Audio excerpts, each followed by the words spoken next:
Dados recentes do IBGE estão revelando o surgimento no Brasil de uma nova categoria religiosa. É a dos evangélicos ou crentes não praticantes. São os fiéis que creem, mas não pertencem a nenhuma denominação. O surgimento desse número, desse grupo, já era aguardado, uma vez que os católicos, ainda maioria, perdem espaço a cada ano para o conglomerado formado por protestantes históricos, pentecostais, neopentecostais e novas formas de protestantismo que surgem por aí. Sendo assim, é cada vez maior o número de brasileiros que nascem em berço evangélico e, assim como muitos católicos, já não praticam a fé dos seus pais. Dados da pesquisa de orçamento familiar e do Instituto Brasileiro de Geografia e Estatística, o IBGE, revelaram que evangélicos de berço que não mantêm vínculos com a crença dos seus pais saltaram em 6 anos de 0,7% para 2,9%. Em números absolutos, são 4 milhões a mais de brasileiros evangélicos que, pelo menos assim, se identificam e que não vão mais à igreja nenhuma, nem se pautam por regras ensinadas por qualquer religião. Uma das explicações para este fenômeno seria a de que o contexto religioso pós-moderno está sendo assumido por muita gente que constrói a sua fé sem seguir a cartilha de uma determinada denominação. E a novidade é aqui no Brasil, pois na Europa, já desde os anos 60, é visto esse fenômeno. O teólogo francês François Roustan identificava, nos anos 60, a emergência de um homem que ele chamou de troisième homme, ou o terceiro homem. Este seria um tipo de sujeito crente como religioso, mas não assíduo aos cultos como o ateu.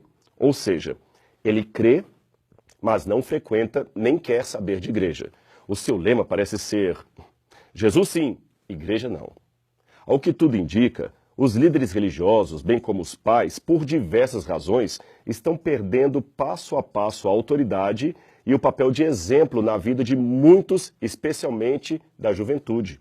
O lugar dos pais, dos líderes espirituais, está sendo aos poucos preenchido por celebridades, cantores, jogadores de futebol ou intelectuais de esquerda, cuja agenda é sempre questionar o que antes foi ensinado e considerar o passado como uma velha e ultrapassada história.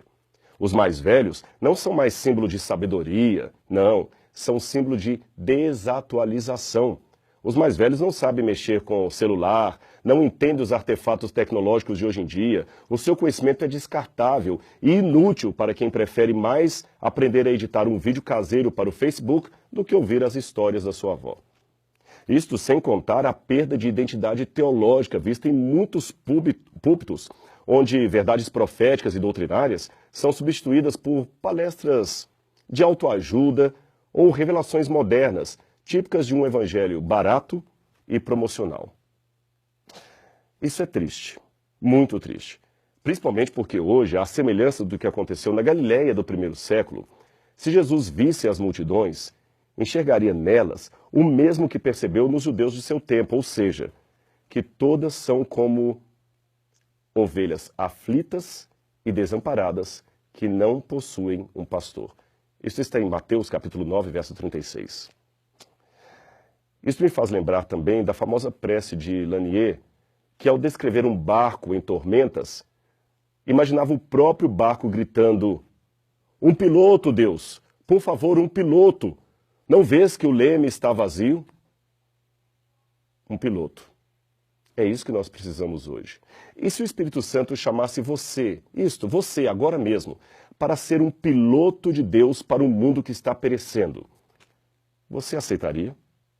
Pense nisto, porque Deus pode estar lhe chamando exatamente hoje. Deus pode estar neste momento chamando você para atuar em sua obra. Minha sugestão? Não dispense o convite de Deus.